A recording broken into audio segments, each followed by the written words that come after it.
So FM26 is out in beta and things feel very different. And I imagine a lot of you have been wondering, amongst other things, whether the database setups from years yonder are still viable in the new game.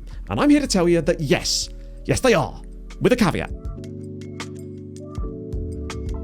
Originally, I was going to get this video out on Friday night, but I wanted to do a couple more tests just to make sure the things I was saying were actually correct and to wait for some bug fixes so the game would stop crashing. But it feels more stable now, so we're going to give it a go. Now, if you've never used a custom database setup before, I imagine you set up the game a little bit like this, going to advanced setup career, adding a few leagues that you might potentially consider interesting, even if you don't have the intentions of managing in them, picking a selection of them, adding them as playable, maybe if you're feeling fruity, setting up a large database on top of that, and then hitting load game. And while that's a totally acceptable way to set things up, I think there is a better way. So I know a lot of you are probably here from the video I made about this exact topic last year and just want the custom database settings that you can plug them in and go freely. So we're going to start off with that. That way I don't have to keep you more than you want me to. However, I'd still urge you to stick around after that because there's quite a few important things that I do want to discuss in this video. But as my optimal custom database setup right now, I've put it in the description so you can download it, whack it in this folder on the screen right now. If you don't have this folder already, then you will have to make it, but plop it in there. And then when you load the game, you go into game setup, hit load, then you'll find it in here. This is the most recent one. I'll obviously update it if I make a better one. At least we still have the ability to import custom database setups. I'm looking at you, scouting filters. I miss you. I miss you dearly. Please come back. Now, the first thing to note is that unlike previous years, this actually loads the leagues that I have loaded along with the actual custom database setup, so you will need to change that yourself, but that's fine. So my advice would be to load this first and then add the nations and leagues that you want to do, because otherwise it will just overwrite it. But I'm just going to use top 2 in England for this as an example, because that's what I did most of my tests on. The other crucial thing to look out for, though, is when you do import this, it will almost always default to medium for some reason. So make sure you go into here and hit custom, then go into large, and you'll note that it will update the number down here after a few moments. Ignore the fact that it says estimated game speed patient, which is a really nice way of saying slow. But don't worry about that. It solely relates to the number of players you've loaded, which in this case is 112,000. That doesn't actually give you a representation of how fast it would be. Now, if that is actually all you are after, these are the advanced settings that I normally use. The most important thing is to have add players to playable teams. That's quite crucial when it comes to returning regens and all sorts of other stuff as well. You may want to turn off the editor too, but we don't have it in the beta, so this is kind of irrelevant. What it gives you the ability to do amongst all of these advanced settings is tell the game exactly which players you'd like loaded into the database, but not the actual leagues themselves. The reason this is important is because one of the biggest things that slows down processing time in FM is structuring of matches, fixtures, transfers, and all that sort of jazz. Transfers a little bit less so, and that will still happen, but it's mostly the match calculations. What this does is allow you to get the best of both worlds, so you get all the players, but you don't have to worry about having all their matches calculated. So the ones that I use, generally speaking, are current international players, players from top division clubs, players from top clubs, players with continental reputation, and right down here you'll see players from clubs with continental competition. Most of those are a little bit superfluous and don't add anything new, but just in case. The ones you want to avoid are the other 3, because by turning on things like players based in nation and players of nationality, you are just bloating the database. And the moment I switch this on for Europe, for example, it would add another 200,000 players.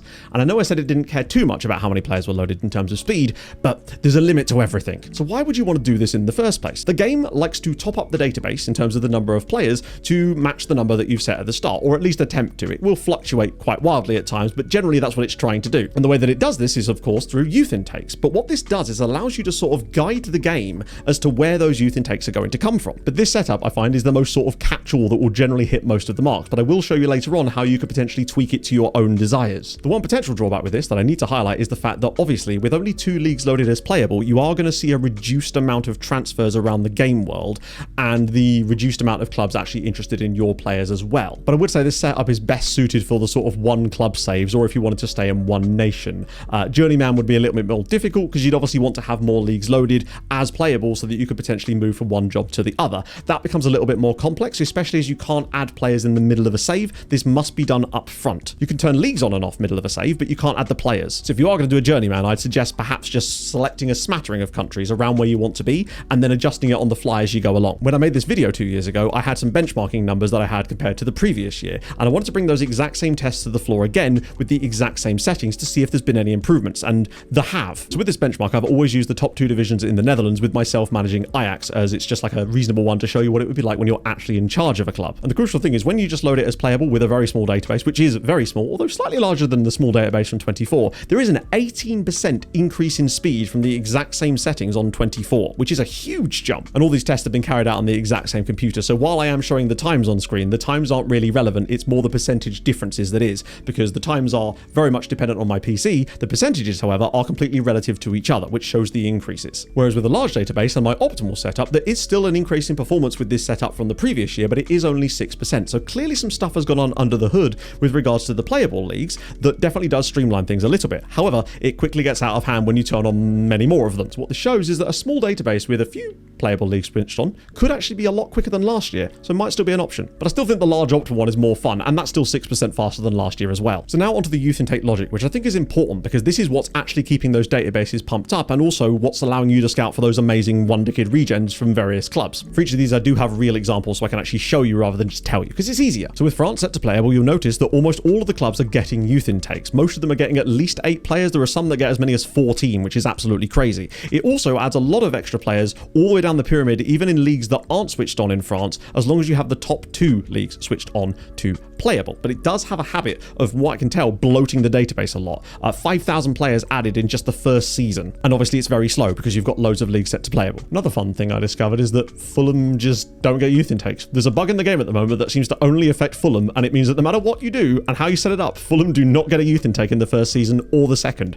I've not gone any further to check. Like, who did Fulham offend at SI? However, were you to just load the players from that league, you would still get youth intakes, and that's how France is set up here. Now, ignore the fact that PSG have just the one. They do have more further down. For some reason, the sorting is a little bit messed up, but they will only ever, as far as I can tell, have a maximum of 5 or 6, and this works exactly the same as it did on 24. I went and checked. But because of the way that we set this up in those initial rules, it does seem to only really work for the top flight sides. Most of the second tier teams in here only get the 1 player in their youth intake. Now, you can fix it by turning on those options I told you not to turn on earlier, where it's players based in nation and players of nationality. That does cause everyone to get a youth intake, but it also means your player database has 500,000 players in it, and it's slow as hell, so it's just not worth it. However, if you are using this setup and you do just really want some of those lower league teams in certain nations to produce players, there is a way, but it is a little bit untargeted. So you think that you might be able to add the divisions themselves and then say that these teams are going to produce players, and that doesn't work. They will keep them for the first season, but no intakes. Then you would have to go into here on nations themselves, add France in here, and essentially tick all the settings along here that are similar to these ones, but you would have to add things like players based in nation. So it can be done, but I'd use it sparingly. Most of the teams with the good academies are generally in the top flights of most of their leagues anyway, so you shouldn't miss out on too much by not having that. And for one last bit of contrast, if you don't have the players set to load or the league set to playable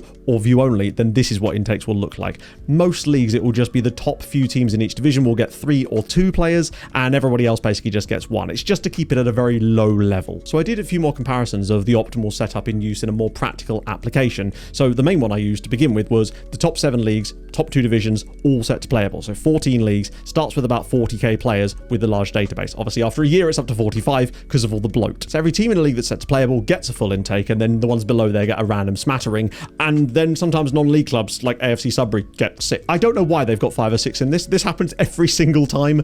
What's going on there? Now, if we try to achieve the same thing with the optimal setup, just using England as an example again, so we've got England, Premier League and Championship turned on, then 112,000 players topped on top of that, it is 15% faster, and it gives you all the same players and a load more.